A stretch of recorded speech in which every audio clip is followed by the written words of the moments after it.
that released this morning that has performed very poorly, which makes me sad because it didn't take too long to put together. But it's just a 4-minute video that will not take much of your life to watch. This is very fun. Ian was like, this is going to be the 1,000,000 view video. I think every video that we make, I'm like, oh, this is a 1,000,000 view video. Like, this is a good one. It's entertaining. You know, I don't want to be rude to Ian, but I will agree with him that most of the videos that he makes, I'm like, yes, this is a 1,000,000 view video. But I didn't agree this time. You're not really selling it. You're not really selling it. No, it's good. Hello, everybody. It's a fun video. Yeah, and it's only 4 minutes. It's called Guessing Game.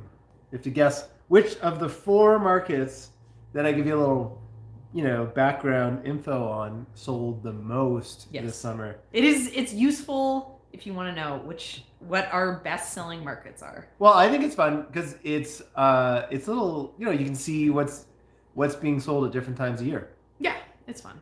It's fun to have a little retrospective. Though I'm also going to make a video that's like all the markets. And I'm going to make a video that's our 2-year farm retrospective. Yeah. Building the farm. 2-year transformation, farm field to farm. It's the video we've been saying that we're going to make for a year, but it's going to be a pain in the butt to make. So yeah, we've been procrastinating, but it really should get done. Yeah. Oh, thank you so much. Oh, thanks. Wow. Thank you, Rick. Yeah. Mexico. Hello from Canada. I'm sure the weather's a lot nicer. It's actually snowing out right now. Is it? It started snowing again? Yeah. It was not snowing when I walked. We're in the outbuilding, and it was not snowing when I walked down here 10 minutes ago. I just locked up the chickens, and it was snowing. The other morning, there was a bunch of coyotes at our neighbor's chicken coop. Oh yeah, I woke up in the middle of the night because there's yip yip yip yip yip yip yip yip yip arr, arr, yip yip. It wasn't the middle of the night. It was early in the morning. But yeah, they were right at our neighbor, so we were all worried that because over there being bad. Our chicken coop locks up, but I haven't really protected it against digging, so I'm always worried that a coyote or a group of coyotes could dig under the wall and get into our coop. I feel like there's so many both chickens that they could dig for, and also, we have a crazy bow. Bo is doing this. Crazy bow. He's attacking the bottoms of all of the dried flowers that we have back there. So if you see any flowers shake, it's just our crazy cat behind the couch. And we got this guy. We got Fatty here. But he's not going anywhere fast. No, he's snuggled in. Though I had to convince him to come and join us. Right, Fatty? Fox took out your entire flock. That would be so sad. Yeah. This is a first for us, right? Having chickens in the winter. So. Yep. We'll see how it goes. We got 25 eggs yesterday. Which is pretty good because we have 28 chickens. Yeah. So they really haven't slowed down. I think they might slow down when the weather starts to get snowy. And then, even though there is daylight for them to get, they will not get it because they'll be hiding inside. Yeah. They'll be hiding from the snow. We feed our chickens. We got it was crazy like a kitten. Yeah, right now. I think because I was doing some cleanup in here. It's hard to see, but there's a lot more open floor space out here right now, and Bo is being a crazy guy, which is not really like him. He's not. Yeah, he's not a playful. He's not a playful cat. He's like a hunter. And his hunting method is he'll just hang out. He'll just hang out at a vole hole and just wait. And you'll see him just sitting there for 20 minutes in the exact same position. And then you'll see him suddenly he's just walking away with a vole in his mouth because it just runs right up to him and he just grabs it. He's a lazy little fatty, and he's got sad eyes. He's like, that's just what his face looks like though. Raccoons are a big issue here too for us. A neighbor told us that we had to make sure there was no openings at the roof because the raccoons would get in, and the raccoons are more aggressive for getting in than tomato base life form. Yeah, I'm wearing Ian's hoodie. She's repping today. some swag. Yeah. Buy our merch, guys. Yeah. That's a joke at our house. Just because that's a funny thing to say. I put this in the wash the other day, and then Serena claimed it before I could. But that's all right, because I'm repping the same clothes 3 days in a row. Yep. Woo!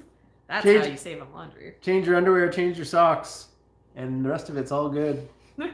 this time of year. We do use the 18% protein feed. I would think I was using it during the summer on and off as well, but we use it in the wintertime as well to keep them warm. So they have different in the summer? They're 16%. And that's what we get? We get a deal on our chicken food. Oh, wow. Okay, so the story about the comments is we don't have them turned off. They're disabled on our channel by YouTube. We wish we could have comments. Yeah. But we can't. And we've done all the tricks and we've contacted YouTube and they're like, yeah, cool story. Like, nice. Yeah. Yeah, so we don't think anything's gonna change. There's been these things called adpocalypses, and where all these advertisers pulled out of YouTube because of the, ads were being put on content that they shouldn't. And during the last one, people with kids channels got hit, and for some reason, other channels who have kids, it's not even like our kids feature that heavy in our channel. They used to. Yeah, they got turned off on all the channels that are like children as the main actors. Yeah. And they told everyone else you should screen all your comments. Yeah. But for some reason our channel just accidentally got in the mix, Maybe they looked at like one of the videos that had our kids in it, or maybe we got some sort of comment at some point that had been screened out that dinged us as, potentially being that's what I suspect. I think that like people were hanging out in the comments and making inappropriate comments about kids. So, YouTube is in a tough situation because how do they both control all the grossies on the internet and offer this platform for people to post, how many hours of footage is posted every minute? Who knows, right? So much. And so they have to sort through all this and make sure it's all appropriate for the internet. And so, there's going to be some casualties. And unfortunately, our comments were casualties. I still love YouTube as a platform. It's so cool to be able to be, I'm the type of person who never wants to leave the house. Like, if I never had to leave the house again in my entire life, and people, because we already have kind of like, not so much with COVID, but, we could throw a party when COVID's done and people would show up. So there's my social life. And, other than that, it's a big enough space for me to get my exercise, be entertained. I don't ever want to go anywhere. I'm like YouTube is a big enough space for you to get your exercise. Just living. No, I mean you. But then YouTube gives us this platform to broadcast across the world and have this cool, do videos, which I really enjoy. Like I enjoy entertaining people and inspiring people and encouraging people to do all this stuff. So I really love YouTube as a platform. And if this is what it takes, that some people like us who have our kids occasionally in the shots get kind of the bum end of the stick and they lose their comments, so be it. That's what it is. Yeah, we're like, oh, maybe one of these days they'll come back, but it's been like a year and a half now. And like we were like really aggressive about never putting our kids in the videos, like up until, a month ago. Yeah, and nothing changed, right? And we contacted at one point someone contacted us and was like, "Oh, like I heard that if you their partner worked at Google and they were like and they were like, if you delete every single video that has ever had your kids in it off of the channel, then then there's a chance that maybe that would like reset you. But like to do that would be to delete, like, because we have 400 videos and our kids at some point are in, like almost all of the originals. 350 of those. Yeah. So we didn't want to do that. We did like We if it was like, oh, these 10 videos are an issue, like delete this, then But the reason why we're not willing to do anything drastic like that is we could delete every single video off of our channel and just like go forward and still not get comments back. Yeah, there's no guarantee. It's not like gonna work. it's not like it's even gonna work. So, My new thing is, if you really think that contacting YouTube is something that could make a difference for us, then go ahead. Because I really appreciate everyone who reaches out to us. But a lot of the things that are people reaching out to us is like, hey guys, like here's how to turn your comments on your channel. And I know the like kindness that comes from, but it's a sore spot. So yeah, don't give us lists of ways, and don't share with us like the support, like here's YouTube's support contact. Yeah, because we've done it many times, and we've been dealing with it the last time I contacted them, because I contacted them again in the fall, and it was like, oh, like our channel got the comments turned off, and I'd really just like some, to see if there's anything we can do about it. And the person was like really helpful, and they're like, okay, like let me just go and take a look. And then they came back and they're just like, nope. Nope. And I was like, is there anything I could delete? And they're like, nope. Is there anything I could do? They're like, nope. No. Is it, could you point me in the right? Nope. There was no elaboration. YouTube doesn't really let all of its secrets out about why it does stuff or how the stuff goes on behind. So, just a mystery. Yeah, it is what it is. When I've contacted them, they're like, here's how to turn comments on your channel. And I'm like, yeah, no, I'm not asking like where to turn on comments. I can't actually turn on comments. And then they're like, here's how to turn on comments. And I'm like, no, I don't think you understand. And then they're like, here's how to they just don't answer my questions. And they just keep telling me to do I caught things. A fat boy. Yeah, look at this, 2 cats. Fatty's not happy. Now Fatty's got sad eyes. This is Bo, and this is Fatty. He used to be called Sylvester by the previous owners of this place. He came with the farm, but he's just Fatty. Yep, Fatty was our 20 pounds of lovin'. And he's an old man. Fatty's like 13, 14. Yeah. He's an old guy. And he's got a bum leg. He's got a sore leg. Yeah. So he doesn't move around too much. Last year we started giving him, because he's aggressive with the other cats, and we started giving him like cat aspirin or cat Tylenol.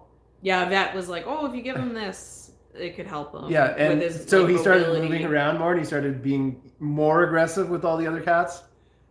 And we were like, sorry.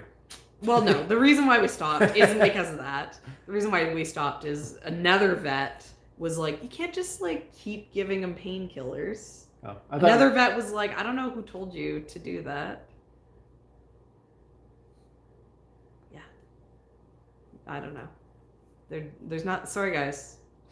Feel free, like I said, feel free to contact anyone who you think could potentially get our comments back for us.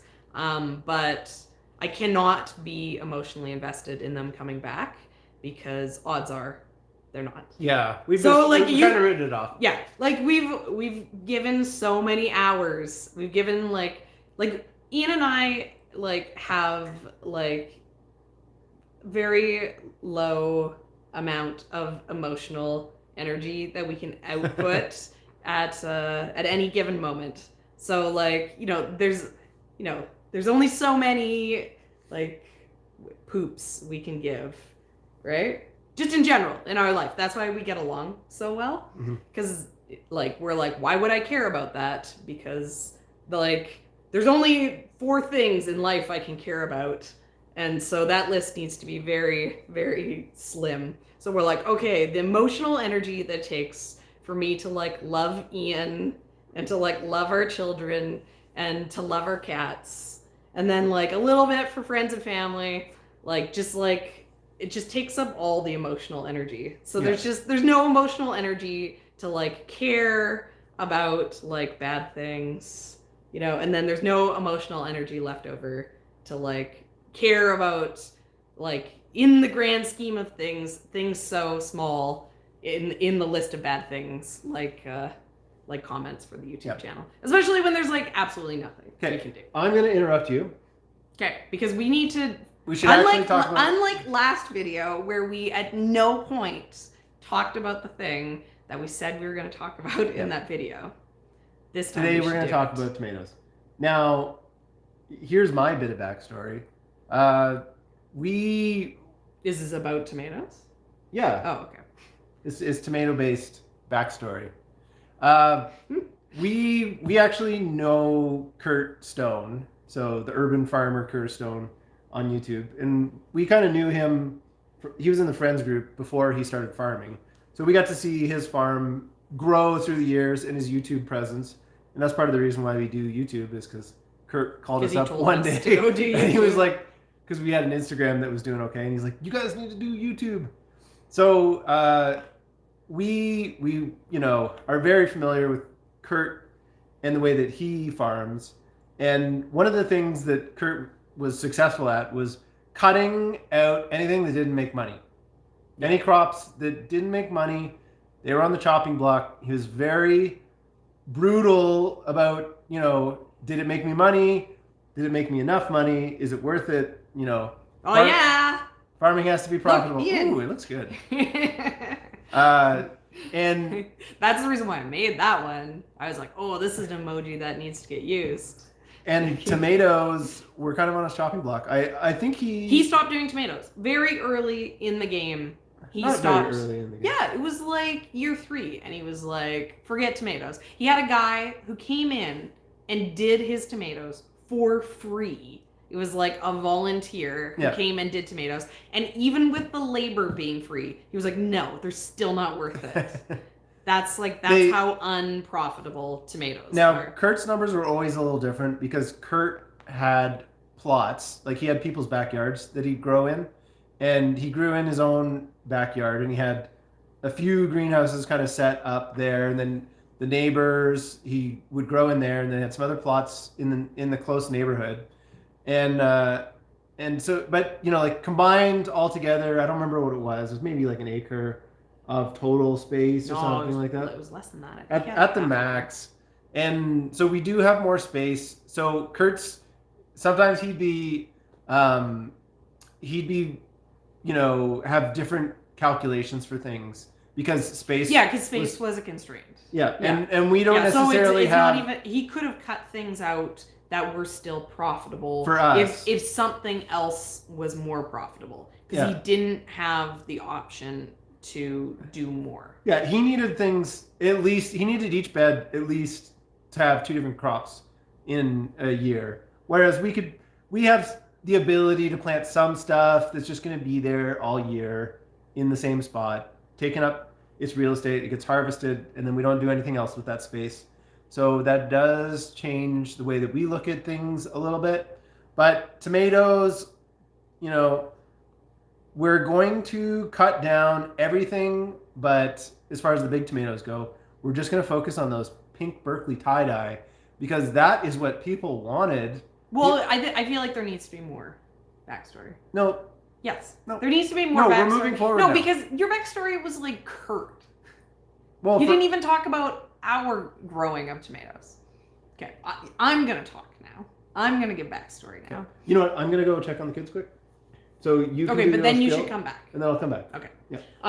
Okay, so first of all, I saw a question. That's a good question, which is, do we grow organically or conventionally? And we grow organically, but we're not certified organic because there's a lot of paperwork and a lot of hoops to jump through. And we do sometimes grow not 100% organic because we'll buy seeds that aren't organic if we can't buy. Like, I'll choose a variety that I really like over giving up on it just because I can't get it in organic seed. Okay, so Ian talked about the backstory of Kurt. Kurt said, Kurt said that tomatoes are. Sorry, guys. Kurt said that tomatoes don't make him money, and like everyone here in the comments, I saw you guys being all like, "But tomatoes." That's exactly how I feel too. Fresh tomatoes, like vine ripened, homegrown tomatoes, like you can't beat that.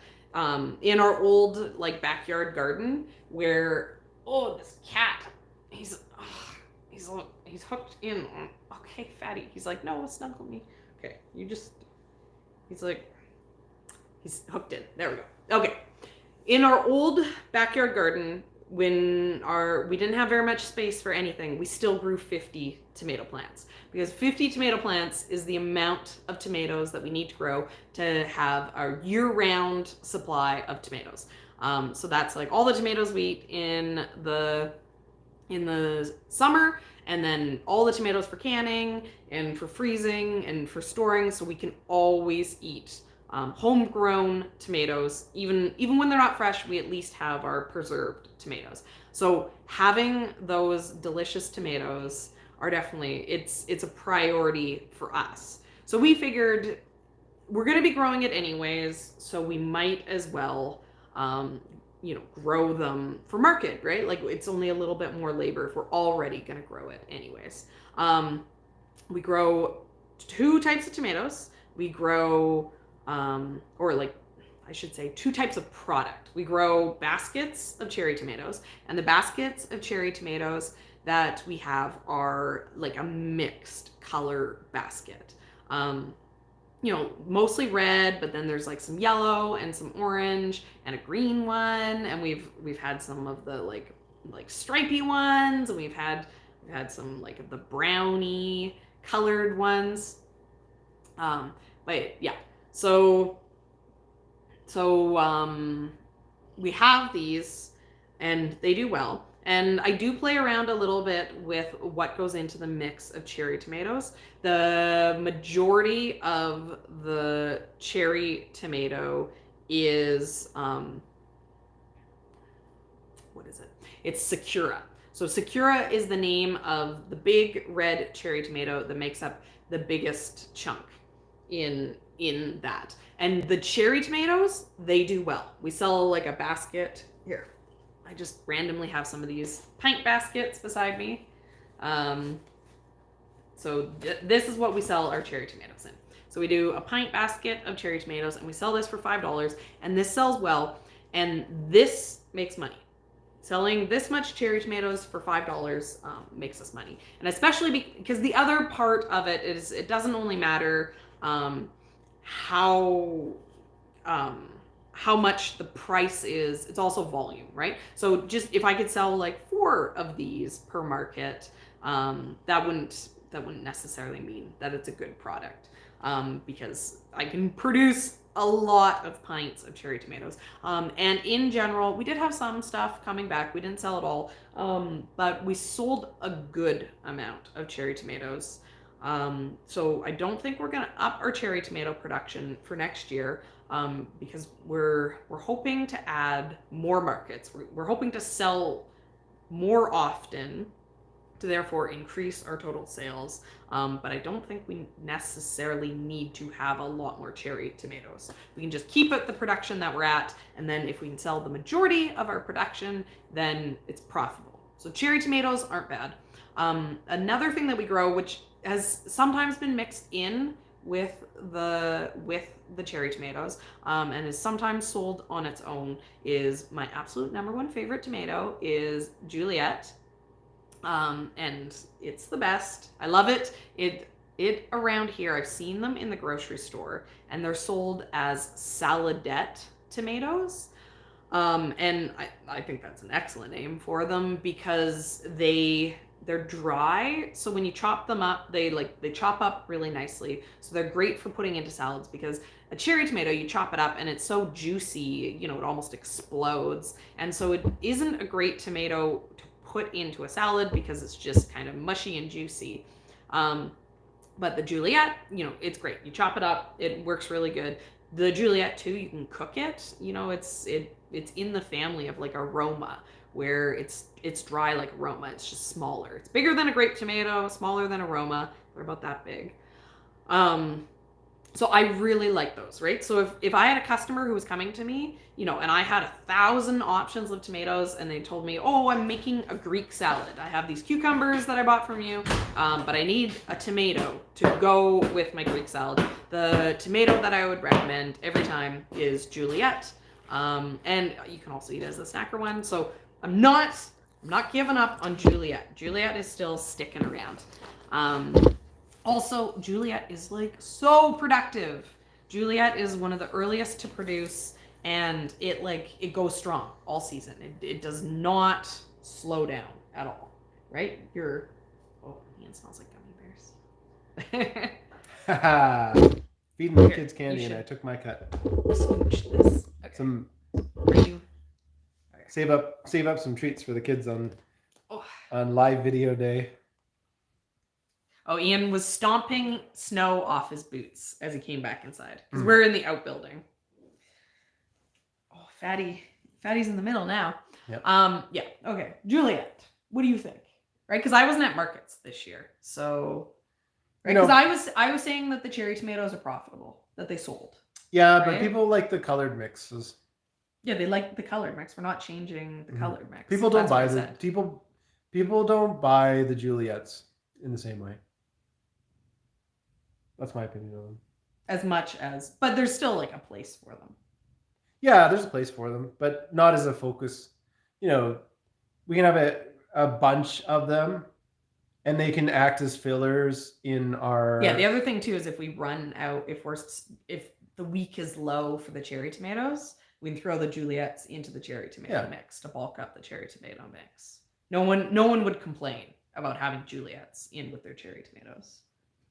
You know, the thing that really drove people wild was the big tie-dye pink Berkeley tie-dyes. And then after that, people really liked the colored mixes. And we have some unique flavors in there. Like this year, we weren't allowed to do free samples at the farmer's market because of COVID. So that kind of changed the game because, you know, my approach to selling at markets is if you're going to spend like a bit of money at our stall, then like I can give you free samples. You can try stuff. You know, if you're like, yeah, we're not opposed to giving things away for free. Yeah. Especially to like regulars. Yeah. Yeah. So I would like give people some of these more unusual cherry tomatoes for them to try, and that would frequently kind of like seal the deal. You know, we had these green ones, the Lamont. Okay, so Lametto is the name of the green cherry tomato that we grow, and it blows everyone's mind because it's green. It's like it's not like, oh, it's a faint yellow. It's like lime green. Yeah. But it's also the sweetest tomato that we grow. It can crack. And it's so full of sugar that if it cracks on the vine, it seals because of the sugar. It's so juicy and full, and the skin isn't like strong enough to hold it back, that it can mess up. You know, when you just have they are prone to cracking, and then spilling their goo at market. Yeah, it's not a green tomato.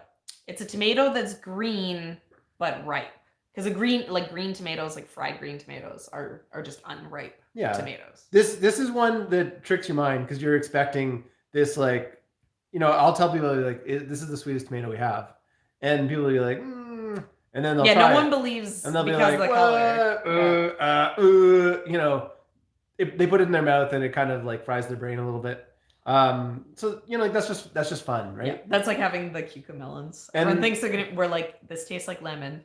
And they're like, yeah. And then they're like, oh! My workaround for that is if somebody bought something, then, you know, a free sample. It's not a free sample because they've literally purchased something. So if there's like a tomato variety that they were talking about that they didn't buy, I'll be like, here, I'm putting this on top. So you just bought this of your like little cherry tomato thing, but like try it out. And then, so we still get to have they still get to try the thing that we were talking about, right? I want, just like how I want videos to be fun and enjoyable, I want our market experience to be fun and enjoyable for people too. So I want that good memory. So if we're talking about something, I want them to taste it. Wow. Thanks so much.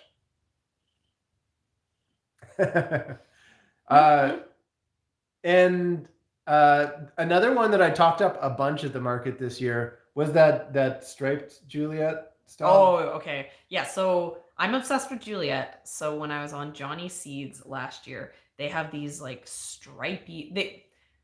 I don't think they said that like they didn't say similar to Juliet in the name, but it was described in the same way as Juliet, but then like funky colors. Yeah. And there's one that it looks like size and shape. It looked identical to the Juliet. But then there's stripy, and so there's one that was like the bronze stripes, and then the bronze torch. Yeah, that was red torch and bronze torch. And they are so good. And they were really tasty. Because the Juliet is like, it's like aroma where it's, it's very mild. Like it's not super sweet. Which I like I like it. I like for cooking, but it doesn't really like knock my socks. I'll sit there and I'll eat them. Ian's it doesn't knock my socks off. What Ian wants I want flavor. Ian wants like super sweet. Yeah, not just sweet, but I really like these torches, these red and bronze torch. The flavor on them, like they weren't the sweetest, they weren't the most flavor, they weren't the most anything, but it was just like they were a little higher. They were higher acid and they were higher sugar. Yeah, is what they definitely had like a lot of taste and a lot of flavor stuff. It's just that they weren't the most of anything. Yeah, there's like, but they were just this really nice balanced tomato. And I was like, this is perfect. And that was the one that I would push a lot on people this year. As far as like trying something, I'd throw one of those in everybody's bucket or whatever. Be like, you got to try one of these. Ian always makes the mistake. I always get mad at him for this. Oh, thank you so much. Thanks, hot dog. Ian's always, he's always, what am I trying to say? Oh, I'm like, Ian, don't get people hooked on the thing that we have like none of. What? The green tomato. Yeah, he'd be like, oh no, somebody wants limetto. Oh, limetto. So lime edo. Yeah. Limetto. Yeah. Though I get that from William Dam. It might be one of those ones that where William Dam doesn't ship to yeah, because William Dam only sells to Canada, and it's sometimes I think they have some weird stuff. And also I've noticed that things will be exactly the same but have different names from different companies. So there's a good chance that there's a green cherry tomato with high sugar sold by other companies. Yeah, and that it would be the same as limetto. It wasn't super high productive. Yeah, it's not a super high productive. But it is unique. Yeah. I will. So I also trialed the green zebra cherry that the Wild Boar Farms does. Oh, we have Flower Hill Farm here. I was hanging out with her all day because we're doing a collab. We're doing a collab, and I was working on editing it. Yeah. What was I saying? Yeah. So what's green zebra cherry from Wild Boar Farms? The thing about Wild Boar Farms is they're down in California and they have a much longer summer than we do. So I feel like some of the cherry, some of the tomatoes that we got from them have a hard time ripening in Canada. I'm always cautious about descriptions of tomato or of any plant based on the company who's doing the description for it.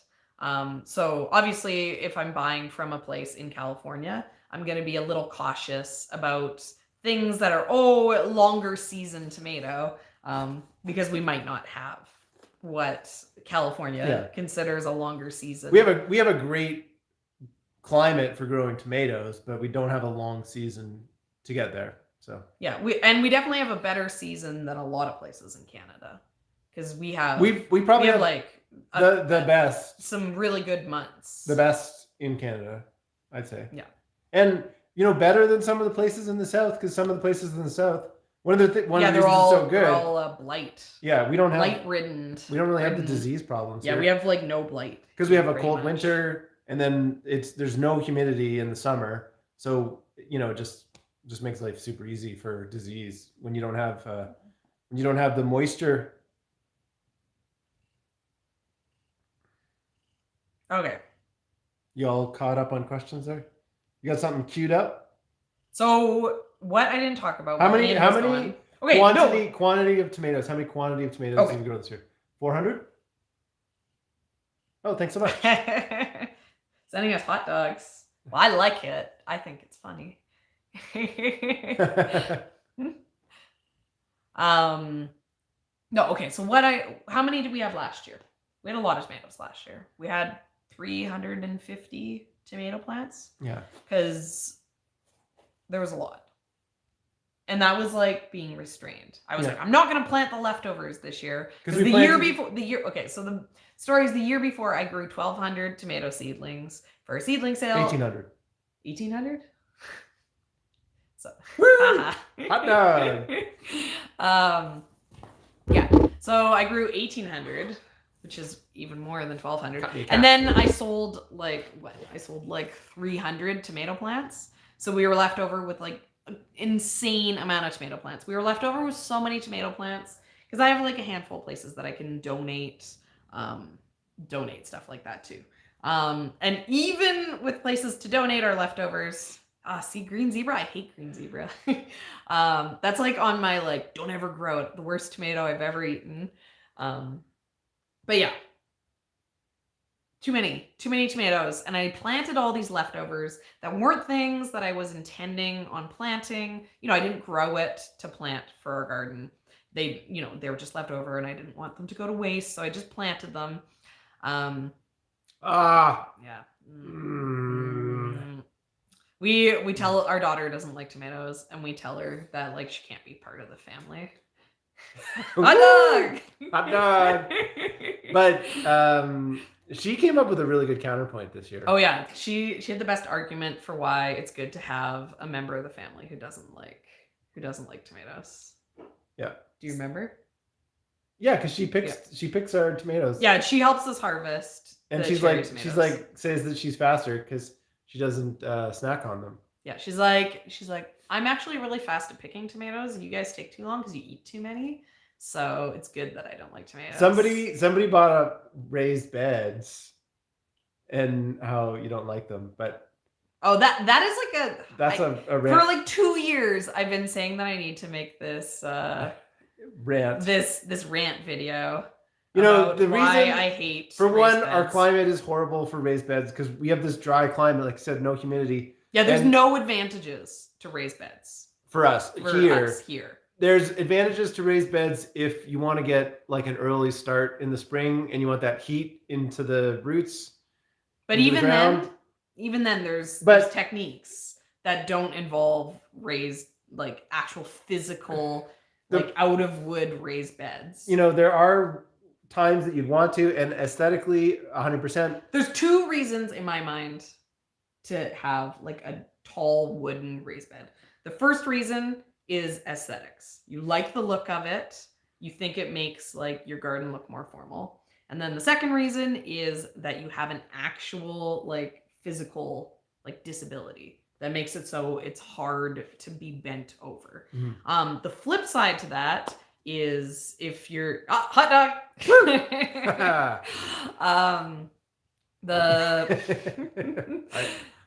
So a raised bed, if it's quite tall because you can't physically bend over, you need to then be very careful about what you grow in it because now that it's something tall, now that it's raised, like you can't grow vining tomatoes in a tall raised bed because if you have a physical disability that makes it so you can't bend over, you most definitely have a physical disability that doesn't allow you to work with your hands over your head, and it definitely doesn't allow you to climb a ladder.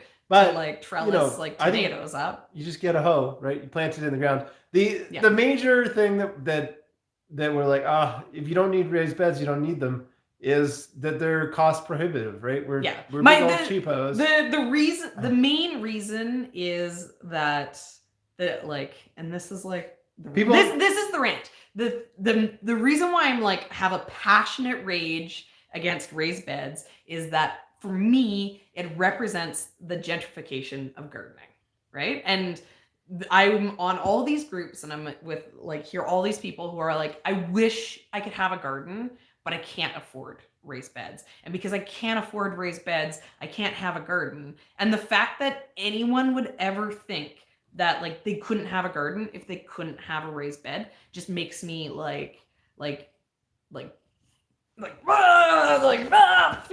things. I'm so angry. Like gardening should be about like, it's like there is some barriers to entry, right? Like you need to buy seeds, have time, but water. A raised bed, and if you have money issues, which you're like, I can't have a garden because I can't afford raised beds, then like you've now compounded so many of your, like you've taken this thing that's now made it impossible. Because if you can't afford to spend money on gardening, instead of being like, oh well, I'm gonna save $20 and I'm gonna like buy myself some seeds with that. Oh, you know, dogs. But the dogs can get into a raised bed, right? Maybe they can. Maybe they're little dogs. Are they little dogs? We need answers. Veggie hot dogs. You know, they make sense in more sense in other climates, but in our climate specifically, there's just no reason. There's no reasons to do it. So, you know, when we talk to people locally who do them, you know, yeah, I mean, like, I'm not gonna judge anyone for growing. Yeah, totally. You can do whatever. Yeah. And I think that they look really nice when you have like your whole front yard, and maybe your city says too that, you know, you can't have veggies planted in the dirt. You have to have them in a raised bed. You know, there's all kinds of stupid city ordinances that disallow front yard gardening. So if it's a way around that, then these things. The only way to garden wet, poor soil, and it's not. You don't need to build a physical. You don't need to spend money and labor on like building these physical raised beds. Hot dog. You just like, that's never gonna get old.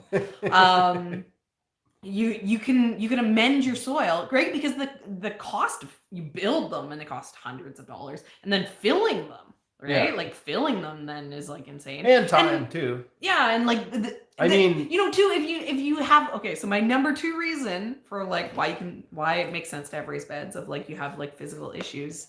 If you have physical issues, how are you building and filling these raised beds, right? Yeah. Like how like. Serena Serena has another rant too, a florist rant. Okay, let me finish with this one.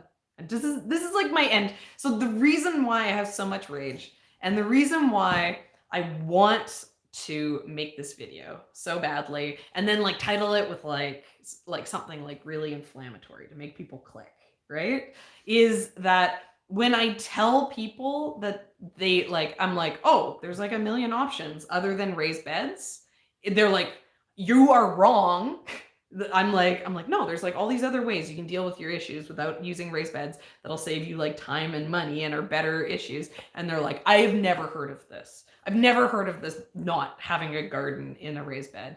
And and it's true, right? You go into these garden groups, every single person has raised beds. You go, like you Google gardening, every single blog, every single person has raised beds. And so Serena just doesn't want you to spend money that you don't have to. Yeah, like I don't want anyone to be like, I can't have a garden because I don't have raised beds. What is the major advantage to raised beds? Aesthetics. No, it's closer to the sun. Your plants are closer to the sun. The Ian trolls people when they like are like, oh, like I've only made this comment once. I thought you made it a couple of times. No. Okay, but there's this one and it was like tiered raised beds. I think it was like buckets. It was like buckets, and then they were like built into a platform. And we were both like, oh my god, the amount of money. It was pure money and labor waste for like no reason. We're like, oh, here, blow your mind. How about you just like, instead of filling all those buckets with dirt, you just like have the dirt on the ground and you grow it. And Okay, but even if you are growing on hard packed clay, you don't have to build a physical raised bed. yeah, you can hill it. You just hill it. We right? do have like a little bit of a hill to all of our beds because I rake. Yeah, because they get fluffed up and I the rake paths the dirt get compacted down. from our pass. Like I rake the dirt out of there so that there's like a little bit of a. It probably ends up 6 being inches close to the sun, drop me down to zone 4. like, Which is true. Raised beds like can have issues for fall growing because they radiate off the heat, Mhm. right? For us, like they would dry up so fast in the summertime. Yeah. Because we already have to there's those hot, dry, zero humidity days where it's like, in the 90s. Yeah, it's like growing in terracotta pots here. And right? and it's you just, already you're have just to like be wicking away the moisture. so careful about, not letting everything just, dry. And then if you put it in raised beds, you're just making it more difficult. Okay, I have to counter. Tumbleweeds can't get into your beds, or your raised beds catch tumbleweeds and therefore cause tumbleweed seed drifts on the sides of your raised beds, where they then grow and they seed into your raised beds, therefore causing more weeding than you would do if you didn't have raised beds. I think tumbleweeds it's probably more the problem that tumbleweeds physically damage your crops than plant seeds where they go. But a fence. How is a fence not a cheaper and more effective solution? I don't know. We don't have to deal with tumbleweeds. You have to go. Yet again, you have to go. Raised beds aren't going to stop dozens winds. and dozens of miles away from us to get to tumbleweed country. Yeah, I don't know. It's just I don't think that raised beds are the number one solution that the internet makes it out to be. I think that raised beds are the most aesthetic form of gardening that there is, and that is the reason why they are all over the internet, because as soon as people started making blogs and therefore they wanted to take beautiful pictures of their gardens, they're like, these raised beds look really good. And then every single garden that everyone wanted to look at was raised bed gardens because they look so good. And then all of a sudden people didn't realize that not having a raised bed was even an option. And so I need to carry the flag. I need to let the world know. We don't want people spending the monies that they don't have to. Yeah, or like spend the money because you want the aesthetics. But you can spend more on a garden than you would spend in the entire year for just buying all the vegetables that you would produce, right? You can go out and spend for sure. It can 100%. And that's fine if it's a hobby, but there's also people who grow because they want it to. Ian, okay, so we have 3 more membership emojis that we make. Oh, you got us. I was gonna say hot dog. So we have 3 more membership emojis that I can make, and I'm like, Ian, we need I don't know, we obviously need one about seed starting. Serena spent a day. I spend a lot of time thinking about. She really had. I really had fun making the emojis and the badges. Yeah, I liked because it was hot dog. It was challenging. It was challenging to make because you would get a picture and then it would get small and it wouldn't look like anything. Yeah, it was tricky. It's really tricky. But we need an anti-raised bed emoji. That one's challenging. Yeah, that's a tough message. That's a tricky one. The breakthrough. Also, I don't want to I guess I don't want to bully anyone. No, I don't want anyone to be like, I have raised beds, and then I'm like, army attack, and then they just emoji someone.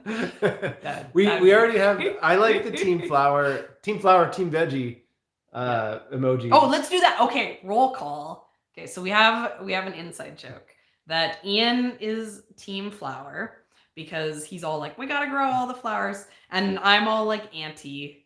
I'm all anti. You're team veggie. I'm team veggie because I'm like you got to be able to eat it. So we're who's on our team, and we get people who let us know all the time which team they're on. Okay, so everyone here, get ready to come to the comments. Raising plants, not beds. Okay, that is that's actually that is really good. That's clearly what the flag has to say. Right? There's the t-shirt, me holding a flag. Team Flowers. Okay, so roll call. That's back-to-back Team Flowers right there. Well, okay, obviously Nicole's Team Flowers. Okay. But yeah, like, we'll convince you, Nicole. You gotta get some of those veggies in there. I don't know. Team Flowers. Or dahlias. Did you know you can eat the tuber? Team Kale. Yeah. Team.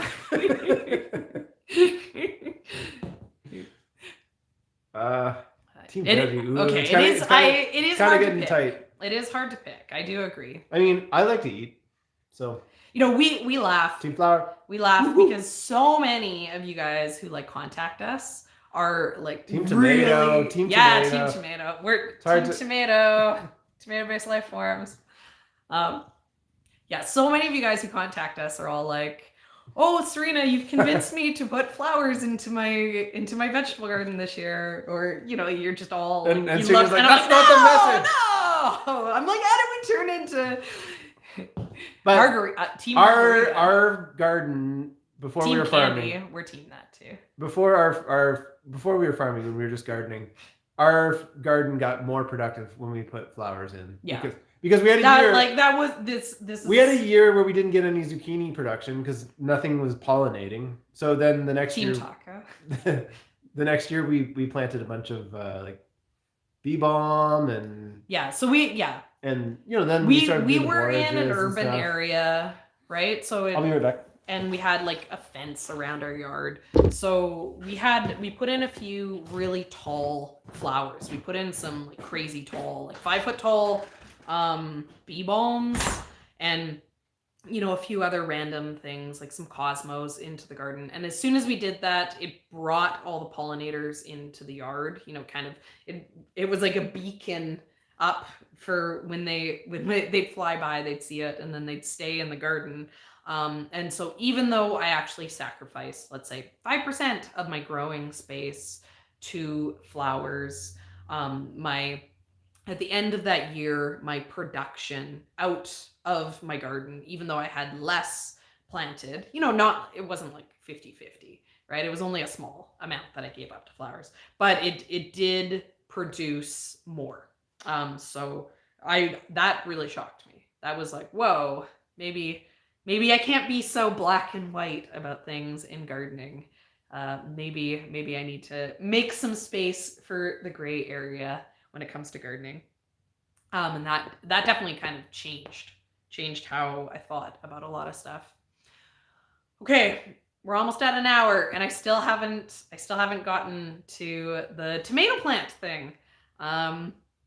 So I told you guys that we make money on the cherry tomatoes that we sell. They're fancy and we sell them for $5 and people will pay money for that. And then we grow Juliet, and I really like Juliet. And Ian, you know, I do agree with Ian. There's not as much of a market for Juliet, but Juliet is my number one. She's my number one favorite. You know, I'm always like, wherefore art thou, Juliet? I love her. And it's my favorite one for preserving. I know I like going back. I saw some people talking about paste tomatoes. I wouldn't grow a paste tomato.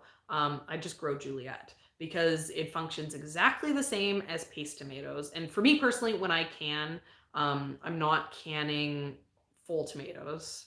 Yeah, the bronze torch really was. I had some issues with red torch. Red torch got some blossom end issues, but the bronze torch was excellent and a really good flavor. Yeah, so Juliet, what I do with it when I'm gonna can it is I bought I want to say food mill, but it's like a tomato press, and so you put the tomatoes in and you do it, and it pushes out all the juice and everything, and then you don't have to deal with the skins that way, because the Juliets, they'd be a pain in the ass to skin to skin in order to can whole. The flavor is really good. Yeah, it's not that brand specifically. It was just, but that is exactly what it is. the Victorio or whatever strainer. And I've done apples through it too. I use it for tomatoes and applesauce, which are two things that I actually still can. And it's great. It's an excellent tool. So yeah, Juliet, if you want to, can sauce, it's still a really good option. And I really like the flavor of the skins on the Juliet. So when I make sauce with the fresh tomatoes, I keep the skins on and I chop it up. And I find it adds a lot of flavor to my sauce, though I'm a paranoid canner, so I don't like to leave it in for when I do the canning because it can have issues. Yes, so I'm not giving up on Juliet. If I don't sell Juliet, I don't mind because I want all the Juliet. So we have like 50 Juliet tomato plants, and that's enough that we have it there. And best case scenario with tomatoes is we sell out. With other things, I don't mind if we have extra left over, but with tomatoes, I would really like to sell out on everything because they take so much labor. This is the reason why tomatoes aren't necessarily profitable. You have to like the first thing I start, like I have to start them in March, and I have to spend all this time babying them and taking care of them before I then plant them in my number one most productive, like my most high expense space in the entire farm is anything that's undercover. So they go in and they like take up an entire greenhouse. Like that's a huge expense for tomatoes, right? So they need to make more money than if they were just planted out in the farm, right? To cover the cost of the greenhouse, they need to be more profitable than if I just grew them in the field. And so they get out there and, I could probably plant a little bit earlier than I could into the field. So let's say, I can get them out there a couple weeks early. But they basically need to like start producing, and they need to produce well all season, make, a huge number of pounds, and I need to sell all those pounds, and the labor doesn't just stop after getting them into the farm. Every week it's like hours of work to go in there and to trellis them and to prune them. Picking isn't too bad for labor, but there's more labor to them than just picking. And so for the same reason that the flowers drive me crazy, because I have to spend so much time working on the labor of, getting the flowers to the market. And that labor is more like the harvesting and then the bunching or the turning into the bouquets.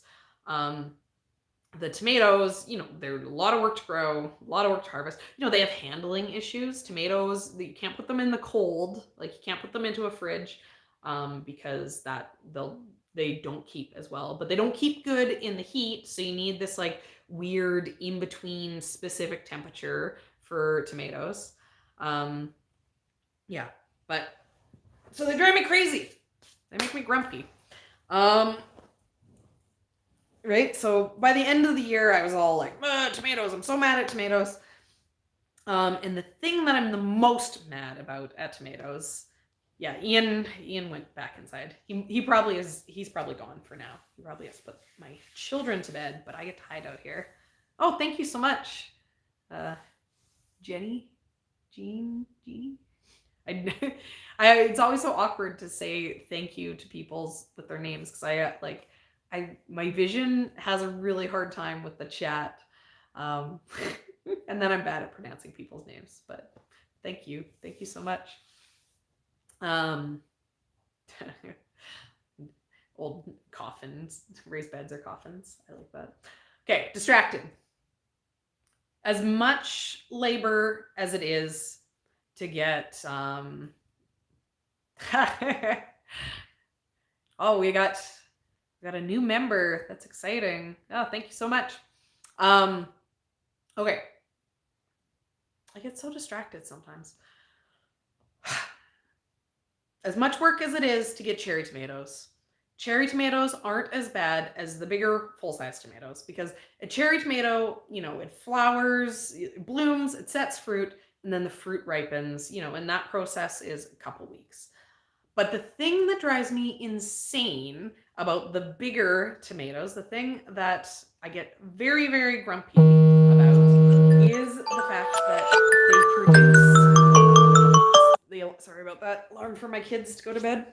Okay, bigger tomatoes. So they flower. You spend months these babying these stupid tomato plants, right?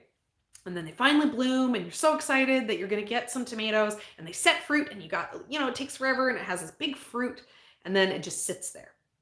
And it sits there and it sits there and it sits there and it sits there and it sits there and it sits there and it sits there and then it's like 6 weeks later you like come and you're like, okay, finally it's ripe. They take so long before you can pick them. It's just the amount of time to get a full-size tomato is like massive. And there's lots of ones that produce lots. They do these big flushes, especially like some of the I'm brain farting, determinate tomatoes. So like the bush tomatoes instead of the vine tomatoes. A lot of those, the whole plant will just be loaded and then they ripen and then you can rip the plant out and it's done. But we have a pretty good long end season. Like September is kind of peak tomatoes here. And then we can still get a little bit more, right? So I do the vining tomatoes because it does work well for where we are because we don't have any blight or anything. But yeah, so I want a vining tomato, but they take forever. Yeah, berries, crazy cherry. Those ones are crazy. And I know that people want to buy large tomatoes, right? So when I go down to the market and I have the cherry tomatoes, people are always like, yeah, but I want a slicing tomato, or like I want a bigger tomato that I can chop up. People ask for it all the time. If I don't have it, people want it. It's not something that we don't get asked for over and over and over again. And it's kind of just expected too, because tomatoes grow so well where we are, that almost everyone grows them, right? So it seems weird to people if we have cherry tomatoes, but we don't have the full-size tomatoes. So this past year, 2020, we were like, okay, we're going to have full-size tomatoes. We're not just going to do the cherry tomatoes. We're going to put the work in. And I was like, we got Ian in the chat. I was like, we're not going to do a whole mix of stuff. I'm going to be like really narrowed in onto specific things because I trialed a ton of tomatoes in 2019. In 2019, I had 100 varieties of tomatoes. I grew all these heirlooms. I grew like a bunch of really fun stuff. Hi, Leah. Yeah, so I'd already trialed things, and I'd learned that there was a ton of stuff that did not do well. It wasn't very productive. Even though we have so few disease issues, I had a ton of these heirloom tomatoes that I had disease issues with, and that's just crazy because like we don't have tomato disease issues here. So they're very there was a lot of heirlooms that were very, very poor disease resistance package. Oh, thank you so much. That sticker is really funny. Is it like a peach? That's a hilarious sticker. Yeah. So I knew already lots of stuff I didn't want to do. And so, yeah, so pink Berkeley tie-dye. That was super high on my list of what had done really well the year before. And I laugh about the pink Berkeley tie-dye because I didn't buy the pink Berkeley tie-dye. We did a big order with Wild Boar Farms in the winter of 2018, 2019. I learned about Wild Boar Farms and I was like, one of my favorite Instagrammers who was like, Juliet used to be my favorite tomato, but then I found Barry's Crazy Cherry and it's my new favorite tomato. And I was like, well, someone is speaking like my love language, like saying they love Juliet. So like this is someone who I have a trustworthy opinion on of when it comes to tomato opinions. So I have to go check out this company because she keeps raving about it. And it's like Brad's website is very dangerous if you're like me and you try not to make impulse buys, because every single one of his tomatoes is so incredible looking. It's hard not to just be like, send me one of everything. So I was very strict. I was like, I can only spend $100. This was like my birthday gift to myself. I was like, I can spend $100. So that, it meant I could get like 12 different varieties because I was buying the larger seed packs. I was like, okay, I can only get this many. And so I put in my order of everything that I wanted.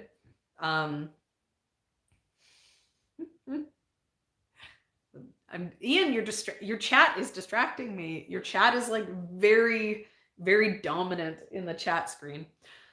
Yeah. So I got my package from Wild Boar Farms, and he'd thrown in a package of the what was it? Red Boar, I think. I think he threw in a package of Red Boar, and then he threw in a package of the Pink Berkeley tie-dye. And it looked like he'd thrown those two in because they looked like they were gonna do well. Probably in like a Canadian season. They were two that were shorter season tomatoes. So I grew them out, tried them, and then Pink Berkeley tie-dye ended up being just, like the best out of everything. And the Pink Berkeley tie-dye was so good. This is how I knew Pink Berkeley tie-dye was a good one. We had someone who bought tomatoes with me, and then they in the middle of the summer, they showed up at the house. They were like, oh, I didn't have any way to contact you, but I knew where your house was because I came and I bought the seedlings from you. So I just popped in hoping that I'd be able to find you here because I have to know. He had this tomato. He's like, I have to know, what is this tomato? He was like, this is the best tomato I've ever eaten in my entire life. Like, what is this tomato? And I laughed because I didn't actually have an answer for him because, it was like a stripy tomato, but I had like 4 or 5 different varieties of stripy tomatoes. But we ended up figuring out that it was the Pink Berkeley tie-dye. And he was like, this tomato is the best tomato I've ever eaten in my entire life. So then 2020, this backstory is getting long. I wanted a red tomato that, kind of had like an heirloom funky look to it. So I did the Pink Berkeley tie-dye, and then I wanted a yellow tomato, and I did, it was one of Brad's. It was one of the,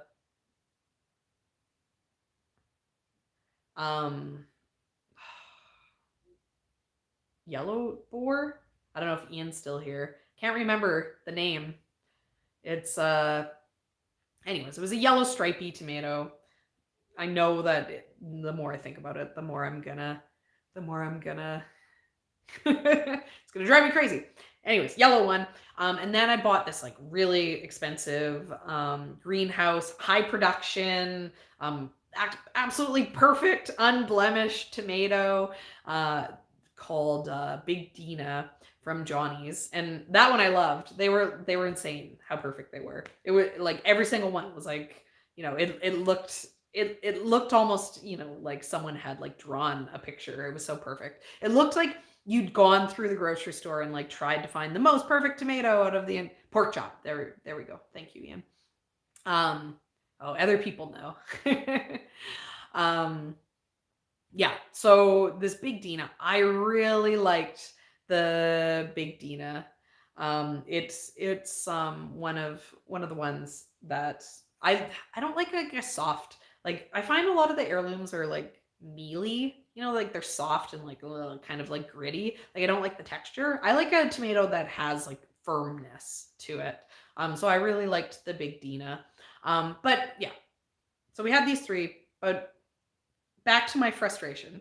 We'd take them down to the market, and so Ian, I'd be like, okay, here's all the tomatoes. I have like 4 crates of tomatoes. And I was like, these tomatoes are this. I had to write up Ian multiple times for arguing with me about pricing on tomatoes. Because I'd be like, these tomatoes take so much work to grow. Like, these tomatoes are very, very difficult to grow. These tomatoes are like these aren't like field tomatoes that are being sold for canning tomatoes. I'm like, every single one of these tomatoes that I'm sending you with, I'm not sending you with tomatoes that aren't good. Every single one of these is a vine ripened, super special tomato. These are not like, don't let people try to price you down on these, and basically we'd say, because so this in the cherry tomatoes was $5, and I was like, yeah, you could probably get like 3 in here,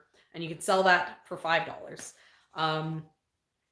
But people were like, so people who were more than happy to pay $5 for a basket of cherry tomatoes, which the cherry tomatoes produce way more than the big tomatoes, right? So cherry tomatoes should, in theory, be less money.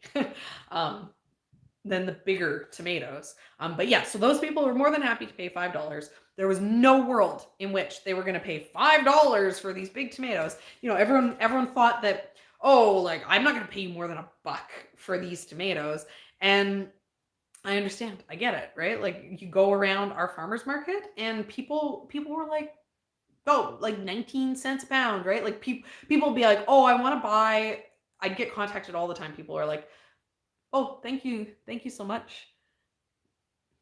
Like, I like those stickers. The stickers are funny. Yeah, so people would contact us and they'd be like, I want to get like a big massive box of tomatoes. And I'd be like, okay, like, I sell them, they're $5 for a pint. Like, what is it that you want? And they'd be like, no, I want to buy like 10 pounds of tomatoes. And I'd be like, fine, but my tomatoes are $5 a pound. I'm not selling canning tomatoes. I'm selling specialty tomatoes. These are the best tomato you've ever had in your life, and you can't buy these anywhere else. And the reason is because they're a pain in the butt. And if you don't want to pay me money for them, that's fine. You just don't get them. So it made me really mad because people would always try to, no one wanted to pay what these tomatoes were worth. And even at $5, these tomatoes, even if they sold at the price that I was selling them for, which people said was, you've lost your mind if you want to sell them for that much money. But even at that price, I was not making money on them. They take too much work to get them to the point that I can get these full-size tomatoes. Honestly, like, even field tomatoes, I can't imagine. I don't know what people around me are doing to sell the tomatoes for the prices that they're selling them for. Because it's not like we're in an area where they grow easy relatively, but it's not like there's like a tomato canning factory in our town, because tomatoes are a big cash crop that everyone grows here. So it's kind of, oh, thank you so much, Susanna. It's a race to the bottom, I find, here at our local market when it comes to tomatoes. The issue with tomatoes is they take so much work. Everyone is so invested into tomatoes because everyone thinks they have to have tomatoes. So they plant them, they start them early on and they grow them, and then all of a sudden they're flooded with tomatoes. And people want tomatoes. People like, at the first market we were at, Ian had people being like, hey, do you have any tomatoes? And tomatoes are just the perfect example of people not understanding seasonality. And also, people didn't understand why, when we had the cherry tomato baskets, we didn't yet have the full-size tomatoes. It's just the perfect crop that people are so used to seeing tomatoes in the grocery store any day of the year, that they don't realize how complicated it is to get tomatoes in the grocery store. So they feel like it's something that farmers can have a lot earlier and also a lot later. When the reality is it's garlic skates in September. Yeah, that's another perfect example. Or people wanting garlic, like full-sized garlic that was like cured and ready to go. That was like another one that we had. Yeah. So everyone loves tomatoes. This is my theory for all the farmers. Everyone loves tomatoes. And everyone feels like they're making money on tomatoes, because I think that when the height of the season comes, $3 a quart. Yeah, exactly. And that probably is a similar pricing that people sell them for. You know, people would sell like a big tomato for like 50 cents at the farmer's market. And I'm like, yeah, I'm not making any money if they're, you know, I'm like, yeah, I need like smaller tomatoes so I can price them like $1 per tomato, but they're a small tomato instead of these like big, huge ones, which weigh, you know, it's a pound and a half. And I need $5 a pound on my tomatoes. So if it's a pound and a half, I kind of need $7.50 for it. Anyways, and rant about people and tomatoes. But they drove me crazy because there's so much work. And they like, you know, I'd be tired. I'd be like tired and hot. And like, it is like not pleasant to be like pruning the tomato plants in the heat of the summer in the greenhouse. And then I'd be like, I'm doing this for nothing. I'm doing this for for people to come and complain that are the best tomato in the entire world is not worth money.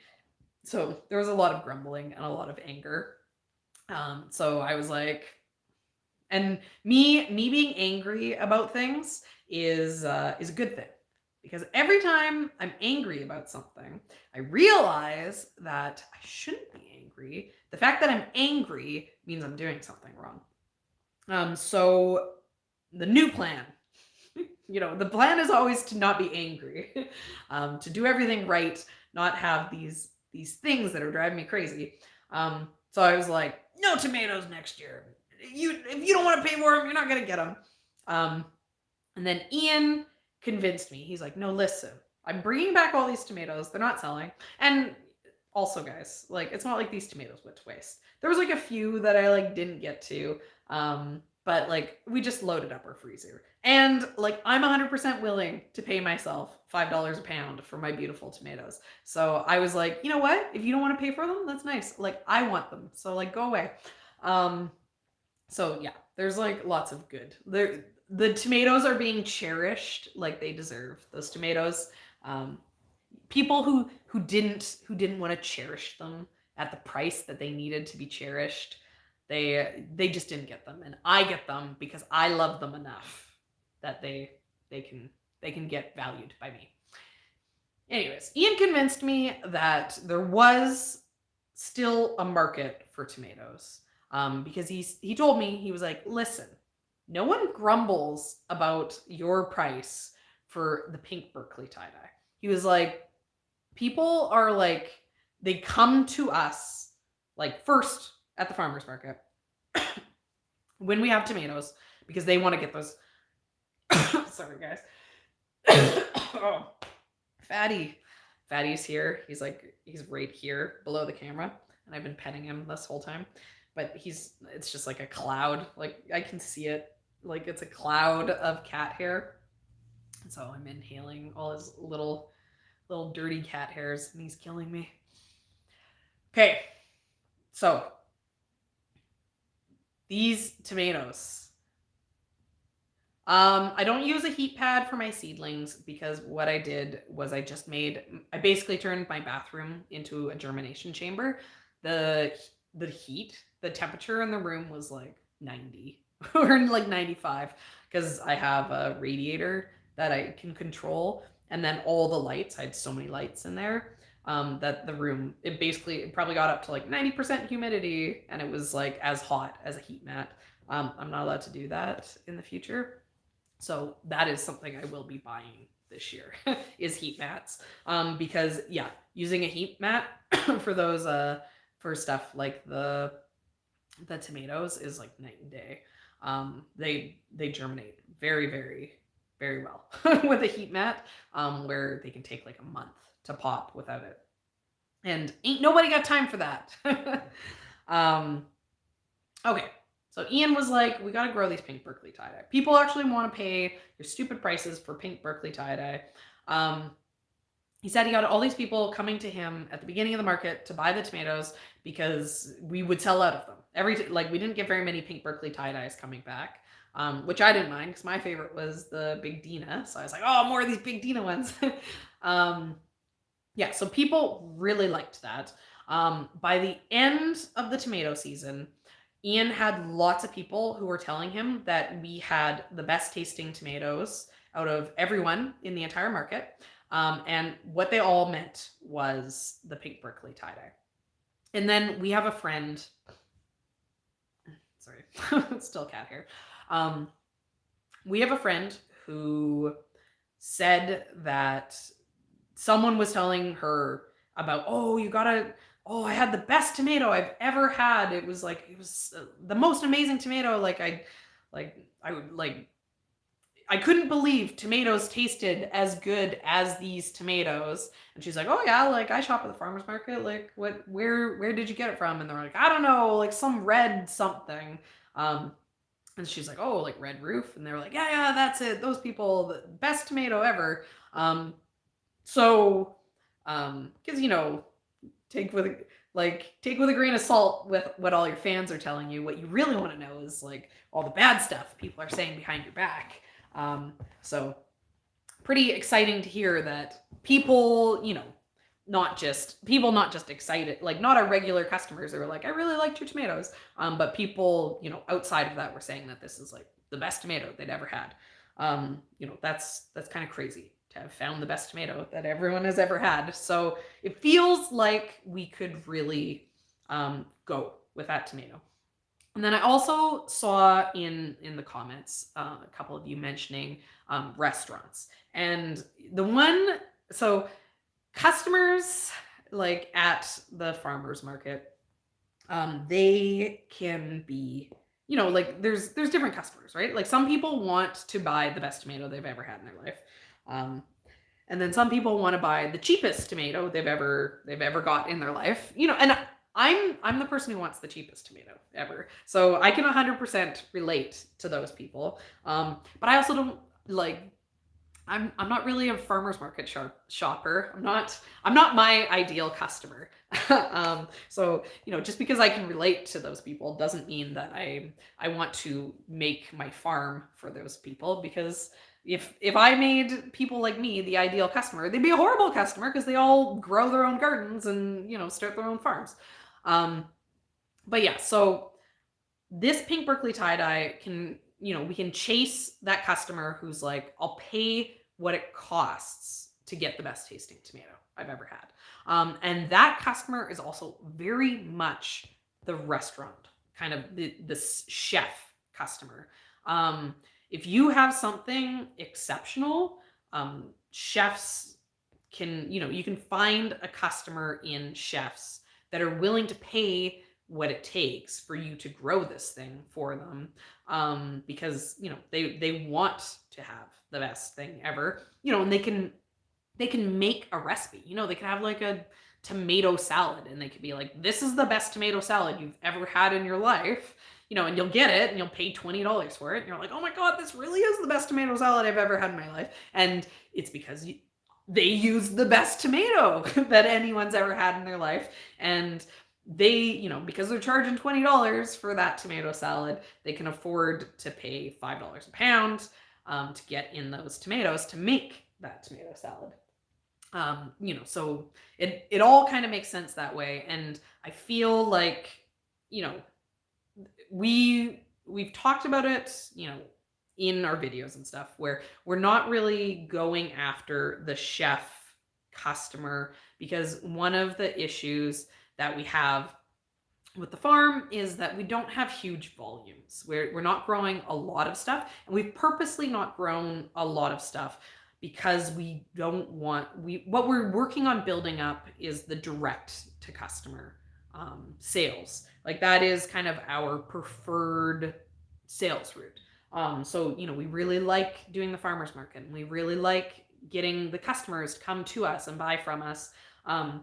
So we really enjoy that. So that's what we've been concentrating on. And because of that, rather than concentrating on, really increasing the volume that we grow on the farm, we've been concentrating on our marketing and our sales and stuff. And that all takes time, which means we can't do both things at the same time. But as everything starts to get more organized, and everything starts to get more into, we get more infrastructure in place, which then makes things more efficient, which then means we have more time, which then means we can grow more volume. We get closer to the point at which we can then start to have restaurant sales, because then we'll have the volume to be able to sell both to the restaurants and also, at the farmer's market and at the thing. So we may be able to, you know, get a restaurant client next year, you know, depending on like how much we end up growing. And how much we end up growing, like we're still not 100% sure what the plan is for next year. We still have tons of space. We still have tons of space to expand into. The final, you know, kind of the final plan for the farm is there's going to be 60 50-foot beds and we'll have like, you know, six to eight greenhouses, and then we'd still have like, you know, entire perennial flower section, you know, like we have plans for being able to grow a lot of stuff, to have enough volume that we would be able to have some restaurant clients. You know, we don't want to take on a restaurant client and then, you know, we don't want to get them hooked on the pink Berkeley tie-dye, get them to put that tomato salad onto their menu, and then get their customers in love with that tomato salad, and then have them come to us after 2 weeks of providing them with the pink Berkeleys for that tomato salad, and then be like, oh, you know what, guys?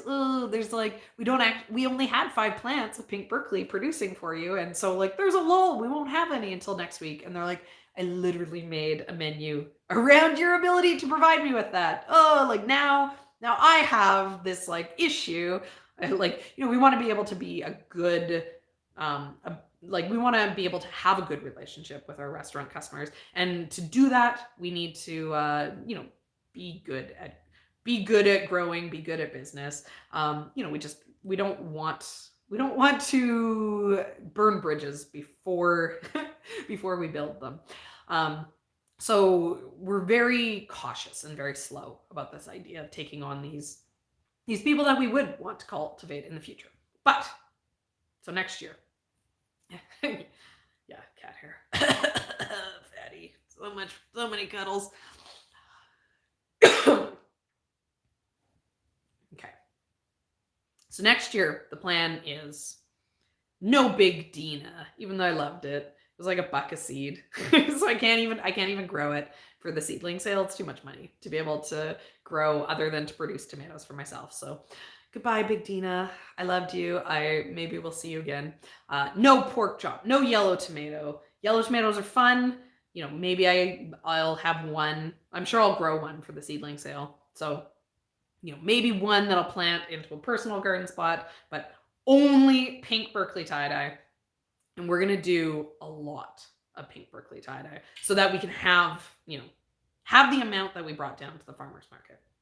I think that in full-size tomatoes last year, I had 200 full-size tomatoes. And then I had 150 cherry tomatoes. Oh, Ian's back. Ian's back with tomatoes on hand. I think he's coming to show you guys the pink. Okay, here's... Okay, but I'm doing... Hey, everybody. I'm doing bedtimes, but I thought you might want to see the pink Berkeleys. Yeah, they do not look... Serena wasn't being very responsive to my comments. I told it, like, I literally can't read. I literally can't do it. Here's a big Dina. Yeah, well, you know, and that's a big Dina. Okay, there's... Okay. There, right there. You know, we have a ton... We have a ton of Sikh farmers in our area, and they do an incredible job at growing, right? Like they can definitely, they know how to be able to do the field tomatoes quickly and efficiently so that they can sell them for canning tomatoes. So I do not want to compete with them because they're way better than me. You know, they definitely, they can do some volume stuff that we can't necessarily do. You know, and it's the same, like they're all doing the fruit around us. You know, there's no reason for us to try to put fruit into our farm when we have so many neighbors who are doing the fruit so well. You know, I don't need to do everything. You know, we have an entire network and an entire community of farmers. You know, there's space for everyone. So there definitely is. There's lots of different ways and lots of different things to do. Yeah.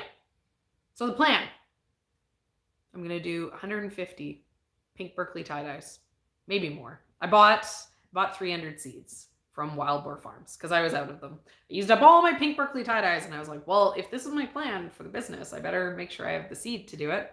So yeah, I'm going to start a lot of pink Berkeley tie-dye, and they are so good. I'm tempted. You know, like they're a really big seller at our seedling sale too, because anyone who grew it for themselves, they want it. But I'm going to have to, you know, I'll have to be limited, and I'll have to make sure I did this last spring. We had a crazy seedling sale. People were losing their minds. Green zebra. I hate green zebra. Green zebra is it's hard for me to say that I hate a tomato. But if I had to say I hate a tomato, it'd be green zebra. There's only one tomato I dislike more than green zebra, and that is Indigo Rose. I really dislike Indigo Rose. Indigo Rose. I think that's what it's called. Show the tomatoes again. Okay. Oh yeah, because I grew a purpley tomato. You know, people are whiners. I don't know what's wrong with people. Okay, so here, cover my face. It doesn't like focusing when my face is there. There. Okay, so that is pink Berkeley, or no, this is Big Dina. And like, this is like, here, look at these. These are crazy. This is a crusty old tomato. This is a tomato that got picked like, what are we, like mid-December? So these I picked 2 months ago. Super, super green. They were like rock hard green tomatoes. And then it sat on the shelf, ripening, getting, you know, it's all like getting dried out. And it's like insane how perfect these are. These tomatoes are crazy. These tomatoes, these are all like, this is like some pretty slim pickings. These are all the tiny little ones because they've been slowly ripening ever since our first frost back in October. So these tomatoes I'm holding up, these have been picked over like about 2 months ago, and they've just been sitting on the shelf. So these were the greenest of the green tomatoes that they're only, you know, still just ripe now.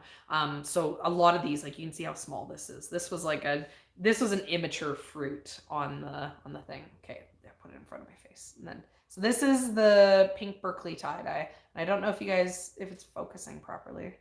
But it's all stripy. It has these like, I call them bronze stripes because they're kind of greenish, but they're kind of brown. And this one isn't necessary. None of these are really showing the stripes as well as they should, just because they're so old and crusty. Okay, hold these up. Try to cover my face. My camera will focus on these. But yeah, you can kind of see some of the coloring. And they usually have a lot of coloring like this one up on the shoulder. But they're not ripe. They ripen really well. And then here, how about that for some pathetic little, this is the last of the pork chop. The pork chop is beautiful. The pork chop, and it's a great tomato. It's productive. It's disease resistant. They're, pink Berkeley and pork chop, they're like a medium-sized tomato. They're like a good sized tomato.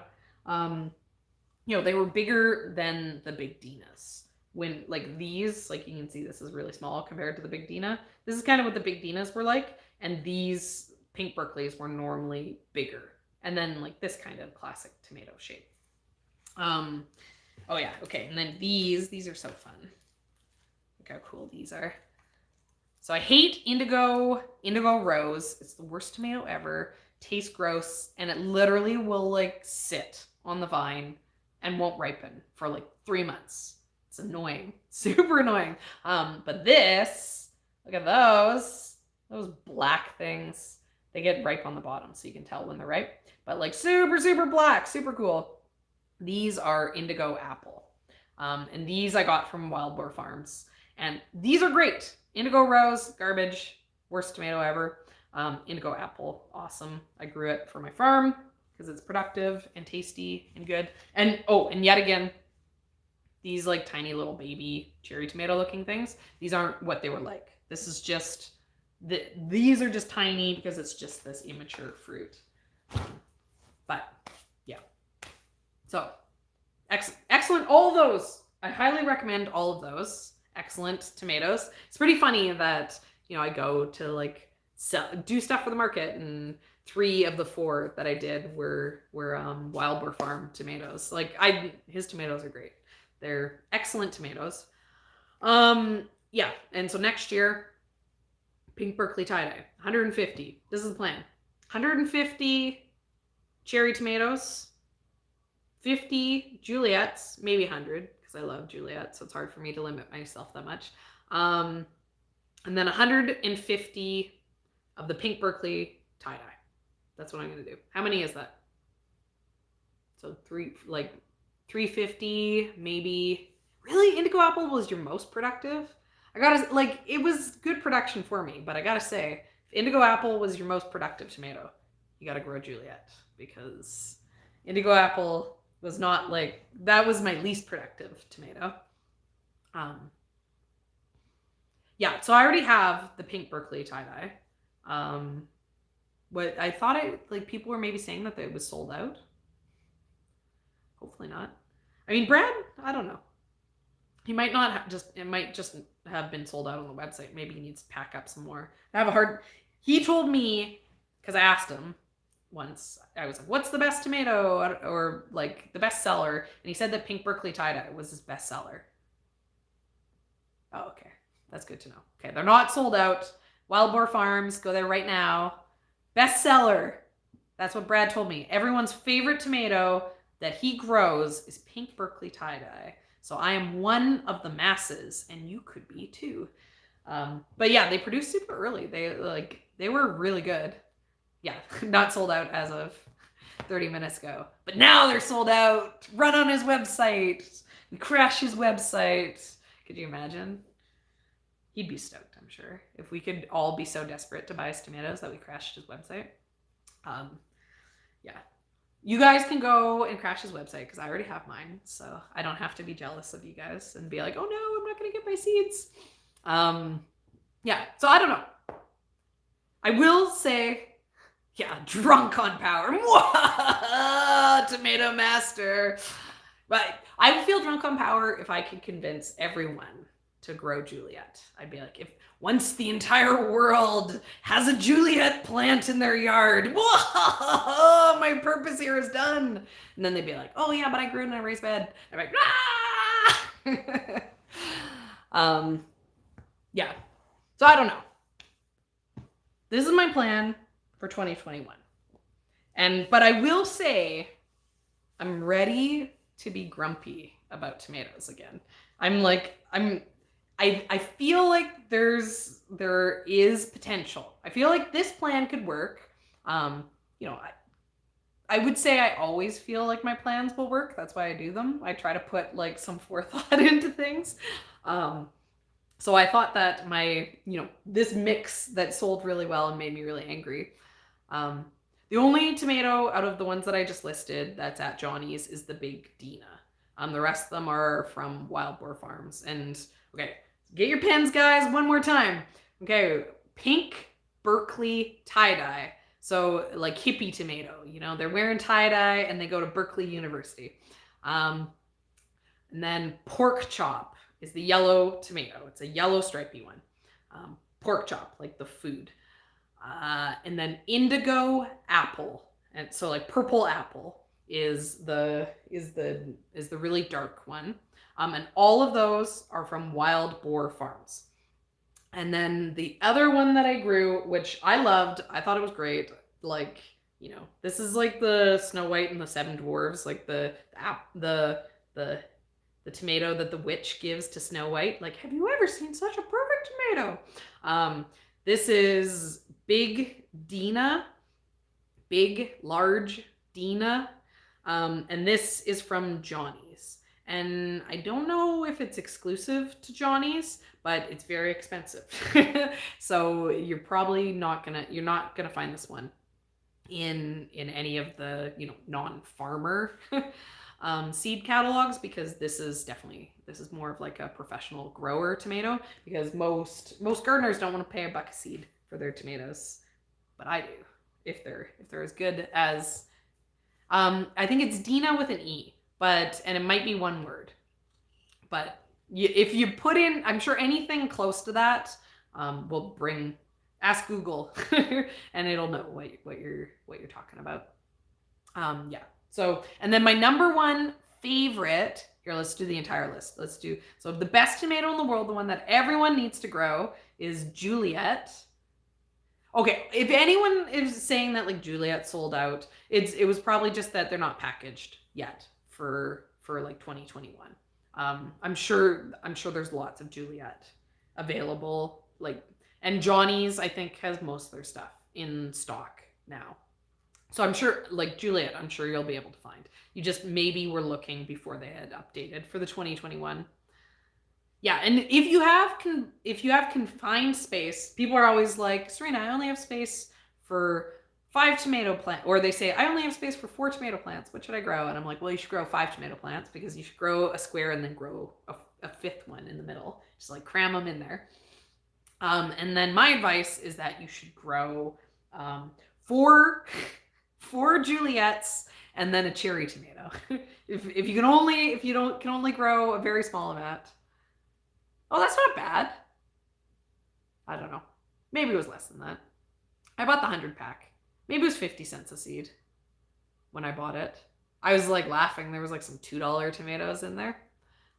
They're good. I'm telling you, they're worth the money. They're definitely a fun tomato. Yeah. Okay. So Juliet is a mini Roma. And it's Juliet, like Romeo and Juliet. And then the last variety that's worth like a shout out is the cherry tomato that I grow. Yeah, that makes more sense. The cherry tomato that I grow, it's a large cherry tomato, very, very, very high production. Maybe not the tastiest tomato. Ian would argue that the tastiest tomato in the world is Sun Gold or Sun Sugar. It's an orange tomato and it's super, super sweet. It's like candy sweet. But I like the red cherry tomato that we grow, and it's Sakura, Sakura. That's the main red cherry tomato that we grow in our mix. Yeah, and then Sun Gold, that if you can only grow one plant of tomatoes, then grow a Sun Gold, because everything else, you can find cherry tomatoes in the grocery store or like from a farm, but you might not be able to find Sun Gold. Those are unique. So definitely, I like Sun Gold. Yeah, Sun Gold's a yellow or an orange, and Sakura is a large red cherry tomato. Yeah. So there, names. That's for everyone's seed shopping. And last year, I can't remember if it was a live video. Yeah, honestly, there's probably, like, tomatoes aren't the type of thing that would get sold out. Maybe come, like, May, but you guys all know better than to wait till May to do your seed shopping. Come on, you guys know. Honestly, even this last year, everything went, like, crazy, and, like, oh my god, like, gotta get all my seeds, gotta get all my plants. But most of the people that were freaking out and like, I can't find seeds. I was like, well, what are you doing trying to buy seeds in June? Like, like I get that like some people have like gotten really comfortable with this Amazon Prime 2-day shipping thing, but like, just like buy your seeds like, a month or 2 ahead of time. You never know what the weather's like. You gotta have your seeds on hand because the weather could be really nice. Could surprise you, and then if you don't have your seeds on hand and the weather got nice, then you'd miss like 4 days of gardening season, right? So, January, February, best time to buy the seeds because all the new season stuff is out. The catalogs are out for everyone who likes to flip through their catalogs. The websites are all updated.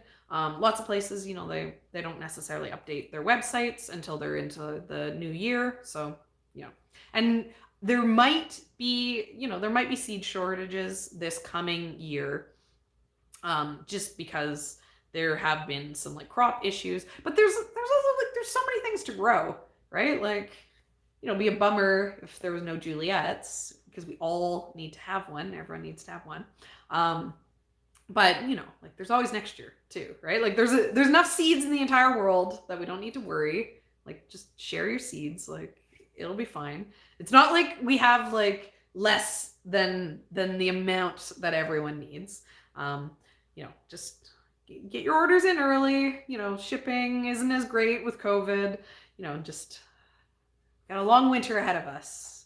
We don't need to start getting stressed out like last year, because there was a lot of people super stressed in the early season last year. Definitely, that is not an effective use of your stress. You should be stressing about how late the last frost is going to be. That's the weather. The weather's the only thing worth stressing about as a gardener. Yeah. But so, I'm at the end here. So the plan is, I'm going to grow pink Berkeley tie-dye. I'm going to still keep charging lots of money for my tomatoes, because it's really hard to grow tomatoes. They take a lot of labor to get a vine ripened tomato. And if you want it, you got to pay for it, or else I'm going to eat them all, because I can totally eat 100 plants worth of tomatoes, no problem. Tomato.com, I don't know. You guys, I've said it before on my list of like how to decide who to shop with, but I can 100% tell you, you do not want to shop like seeds.com is not the website. Like, I don't know if someone has that, but that is that's someone trying too hard. Yeah, I don't know. How much though? Just tomatoes.com, it sounds overpriced to me. You should have just gone and bought them from Brad. Buy them direct from Brad. He's just like a tiny little seed guy. For how many though? That's not a horrible price, but if it's only for like 5 seeds or 10 seeds or something, you probably get better price than that. If it was like that for 50 or something, that's not too bad. Brad seeds are super affordable for what they are. I think is like, they're a good price. I was expecting to have to pay all the monies in the entire world because those tomatoes are so amazing. Yeah, we have a local seed company that I like, definitely Wild Boar Farms. That's where, tell Brad I sent you. Well, don't, because if you all go and buy from him, then he'll be so busy packing up your packages that he's in the States. He's not in Canada, but he ships to Canada.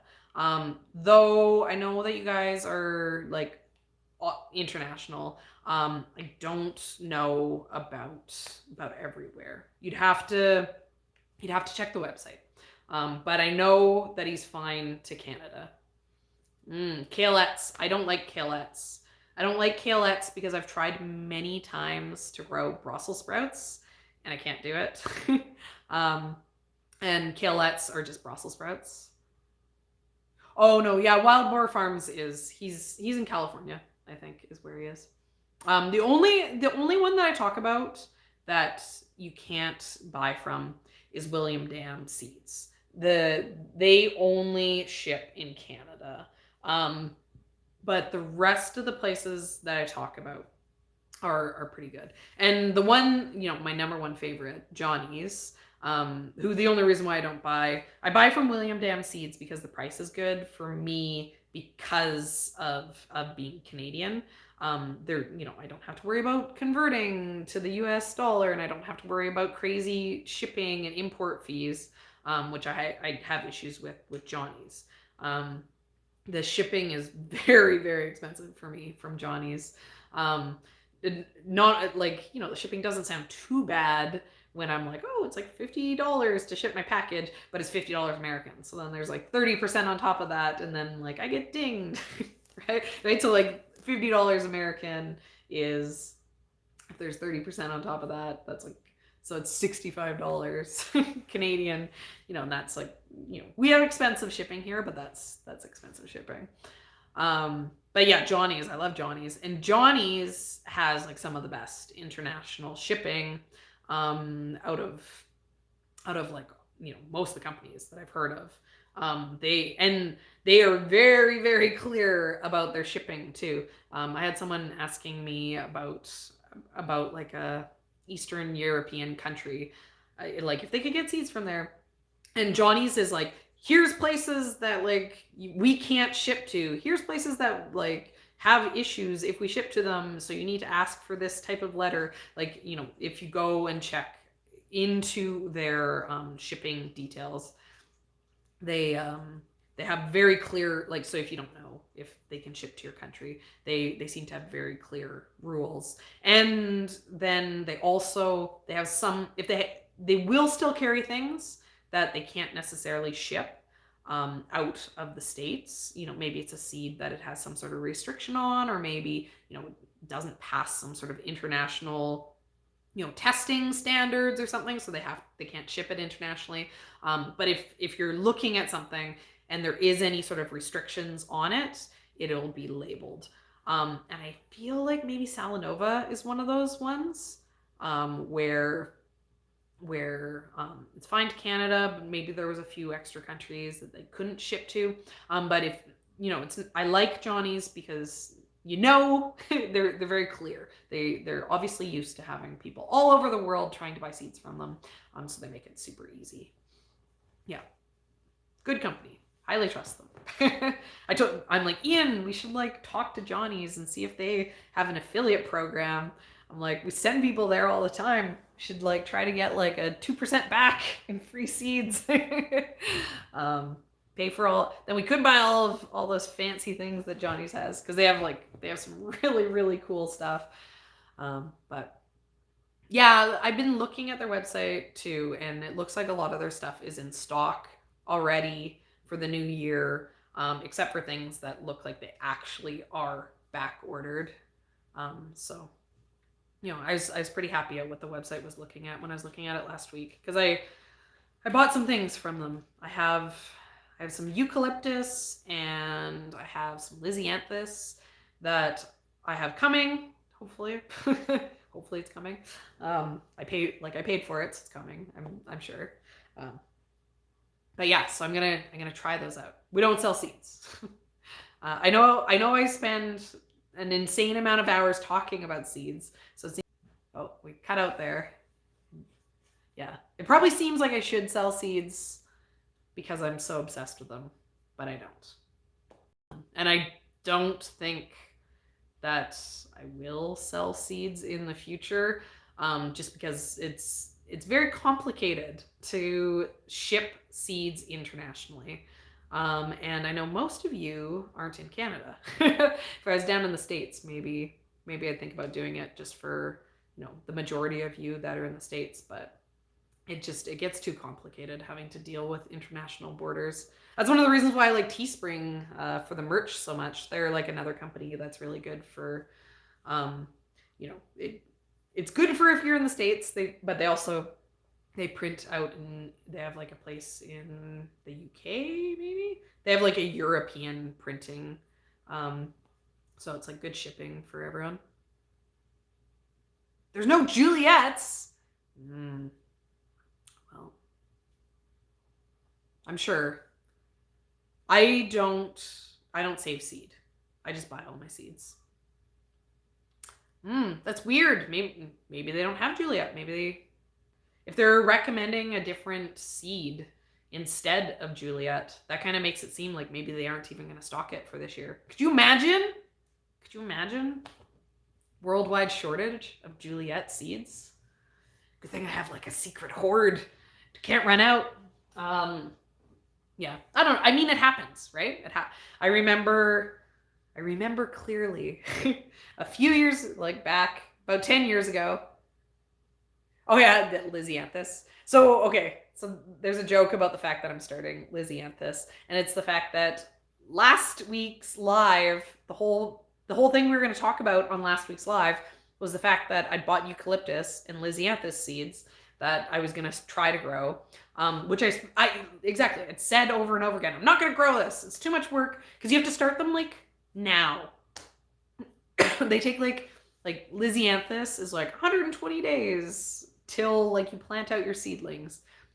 They like, and they're apparently like impossible to germinate, and the seed is like crazy expensive. It's like so expensive. Guys, you're gonna make me all paranoid that Juliet sold out. I'm sure it's fine. I'm sure it's just like back ordered. Like it's still coming. I'm not gonna be stressed about it yet. But I'd be a bad person if I get you guys like all obsessed with Juliet and then there's like no Juliet. Or could you imagine if they stopped making it? If they're like, Juliet wasn't very popular. And I'm like, no, I did my best. I tried to make it popular. Yeah, this is a weird, honestly, like, for stuff that's not showing up, this is a really weird, oh, not tomatoes.com.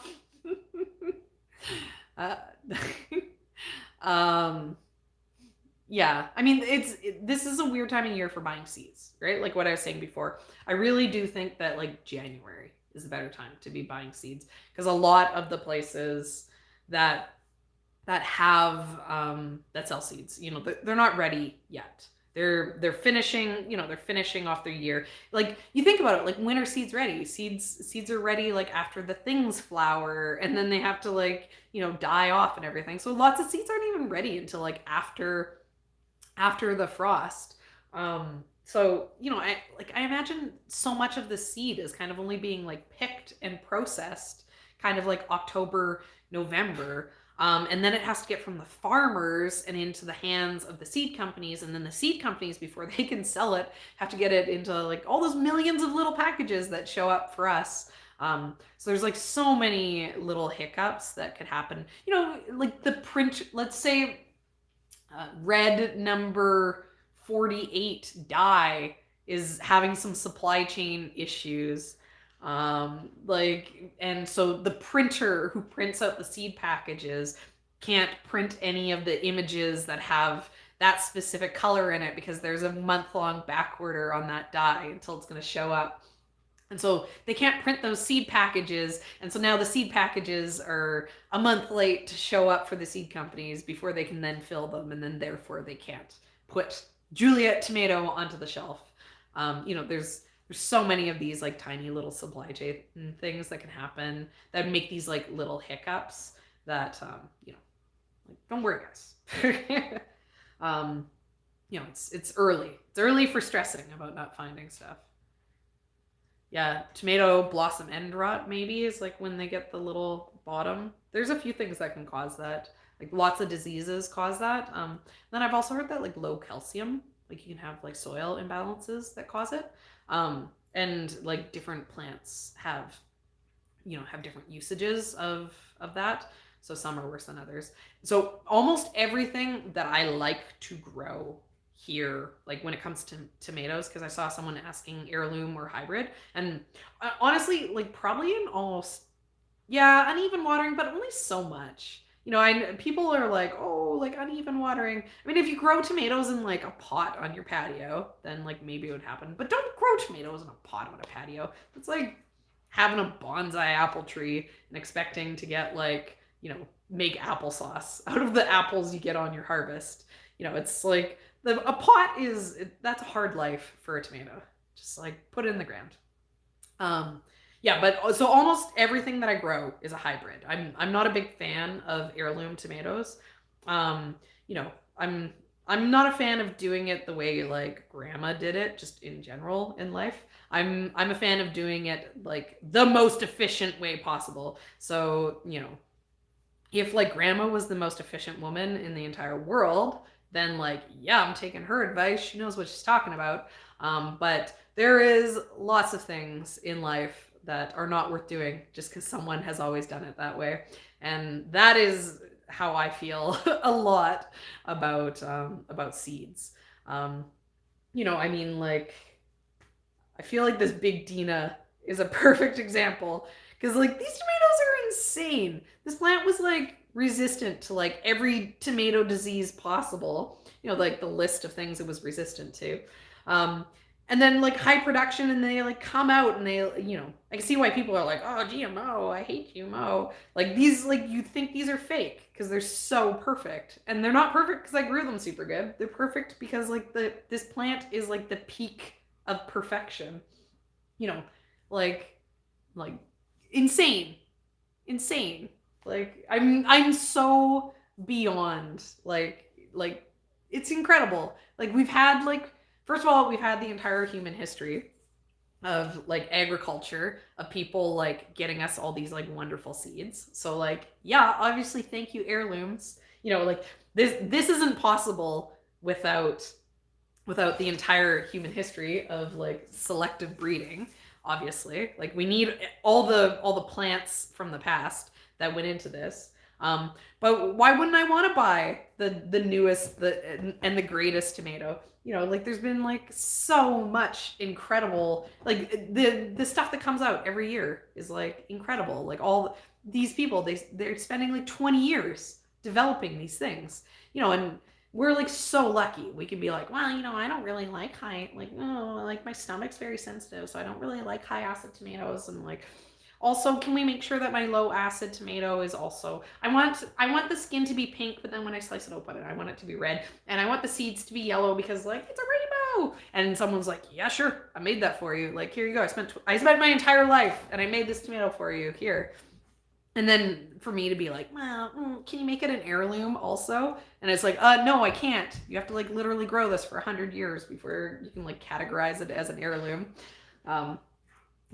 I can make it an open pollinated, but like if I called it an heirloom, I'd be lying.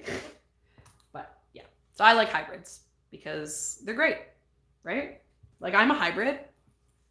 Like my mom is a different person than my dad, right? Look how great I turned out.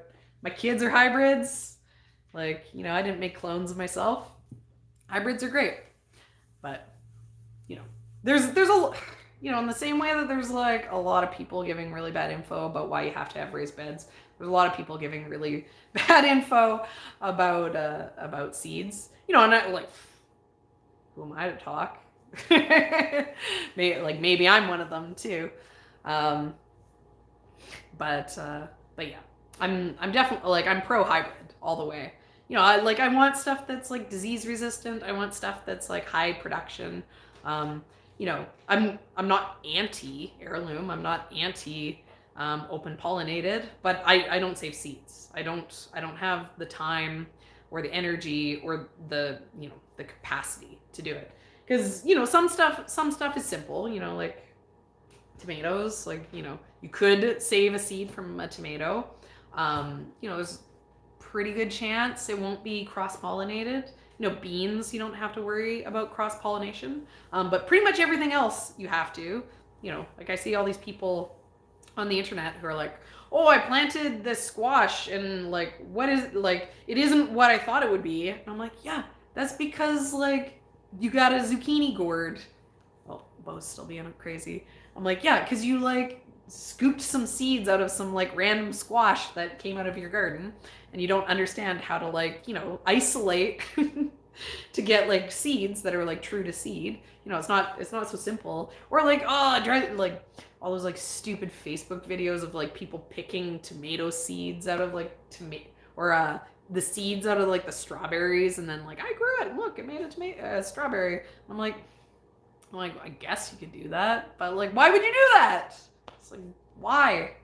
Like, just buy some cheap seeds if you can't afford seeds. Like, don't like cut a slice of like a green pepper from like the grocery store and then like plant that. Like a pack of like dollar store green pepper seeds is going to be cheaper than that pepper in the first place, and at least you'll get like viable seeds, unlike your pepper plant. There's a lot more to stuff. Yeah, I mean, like you can be anti-GMO. Like I'm not anti people being anti-GMO, but you're not gonna buy GMO plants. Like a hybrid isn't a GMO. Like if you want to hate on hybrid plants, then you gotta hate on heirlooms too, because at some point grandma crossed her Italian her Italian, Sicilian slicer tomato that her grandmother brought over from the old country with the Amish paste, and that's how you ended up with your favorite heirloom. Okay, Kelly's right. It's too long.